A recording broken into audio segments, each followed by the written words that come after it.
রাজনীতির ব্যস্ত প্রেক্ষাপটে 15 ফেব্রুয়ারি রাত 8টায় অনুষ্ঠিত হলো একটি তাৎপর্যপূর্ণ সৌজন্য সাক্ষাৎ। তারেক রহমান সাক্ষাৎ করেন মোহাম্মদ নাহিদ ইসলামের সঙ্গে তার নিজ বাসভবনে। এই বৈঠকে ঘিরে রাজনৈতিক অঙ্গনে শুরু হয়েছে নানান আলোচনা ও বিশ্লেষণ। বাসভবনে পৌঁছলে তারেক রহমানকে ফুল দিয়ে শুভেচ্ছা জানান নাহিদ ইসলাম। পাশাপাশি উপহার হিসেবে তুলে দেন শাপলাখড়ির প্রতিকৃতি এবং 24-এর গণঅভ্যুত্থানের শহীদ আনাসের একটি সিটি। প্রতীকী এই উপহারগুলোকে অনেকে দেখছেন রাজনৈতিক বার্তা ও ভবিষ্যৎ দিক নির্দেশনার ইঙ্গিত হিসেবে। ত্রয়োদশ জাতীয় সংসদ নির্বাচনে বিজয়ী হওয়া বিএনপি চেয়ারপারসন তারেক রহমানকে অভিনন্দন জানান জাতীয় নাগরিক পার্টি এনসিপির আহ্বায়ক। একই সঙ্গে নির্বাচন পরবর্তী সময়ে দেশের বিভিন্ন স্থানে সহিংসতার অভিযোগ নিয়ে উদ্বেগ প্রকাশ করেন তিনি। বিশেষ করে নোয়াখালীর হাতিয়া ও পঞ্চগড় সহ বিভিন্ন এলাকায় বিএনপি নেতাকর্মীদের উপর হামলা ও সহিংসতা বন্ধে কার্যকর পদক্ষেপ নিতে তারেক রহমানের প্রতি আহ্বান জানান নাহিদ ইসলাম। তিনি বলেন, নির্বাচনের পর দেশের রাজনৈতিক পরিবেশ যেন অস্থিতিশীল না হয় সে ব্যাপারে দায়িত্বশীল ভূমিকা প্রয়োজন। এছাড়া জুলাই আগস্টের গণহত্যার মামলায় শেখ হাসিনার প্রায় কার্যকর এবং অতীতের সব হত্যাকাণ্ডের বিচার প্রক্রিয়া অব্যাহত রাখার বিষয়ে জোর দেন তিনি।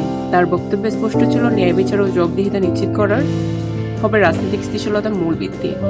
বৈঠকে নাহিদ ইসলাম আরও জানান, নবগঠিত সংসদে জাতীয় নাগরিক পার্টি একটি দায়িত্বশীল ও কার্যকর বিরোধী দল হিসেবে ভূমিকা রাখতে চায়। সরকারের প্রতি কঠোর নজরদারি রাখলেও যে কোনো জাতীয় সংকট মোকাবিলায় সংলাপের পথ খোলা থাকবে বলে উল্লেখ করেন তিনি। অর্থাৎ বিরোধিতা হবে নীতিগত, কিন্তু অচলাবস্থা তৈরি নয়। এই গুরুত্বপূর্ণ বৈঠকে উপস্থিত ছিলেন মির্জা ফখরুল ইসলাম আলমগীর, বিএনপির স্থায়ী কমিটির সদস্য ও কেন্দ্রীয় নির্বাচন পরিচালনা কমিটির চেয়ারম্যান নজরুল ইসলাম খান। এছাড়াও উপস্থিত ছিলেন জাতীয় নাগরিক পার্টির সদস্য সচিব আক্তার হোসেন এবং মুখ্য সংগঠক সারজিস আলম।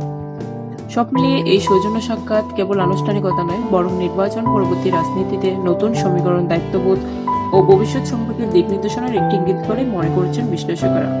এখন দেখার বিষয় এই বৈঠকের বার্তা বাস্তব রাজনৈতিক কার্যক্রমে কতটা প্রতিফলিত হয় এবং দেশের সামগ্রিক রাজনৈতিক পরিবেশ কোন দিকে মোড় নেয়।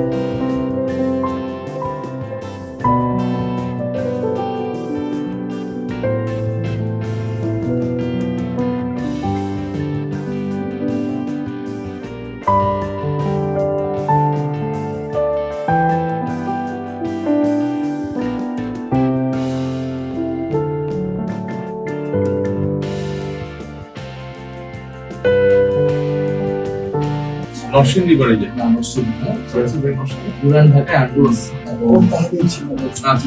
পুরান ঢাকায় বসা সে 5ই আগস্ট বেরিয়ে গেছে জানতে বলে সে আসিফ মমতার সাথে ছিল, সাথে 4 জন মারা গেছে।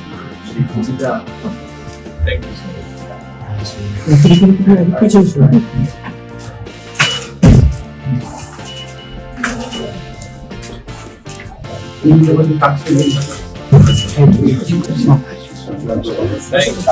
বইগুলো একটা নাও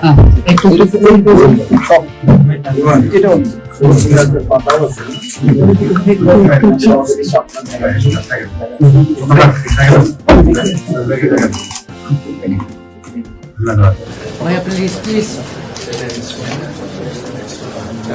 আমার সামনে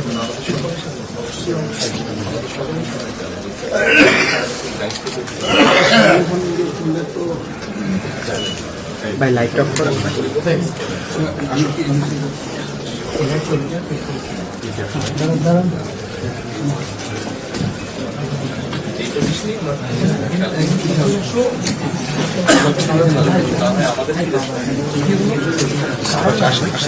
সবাই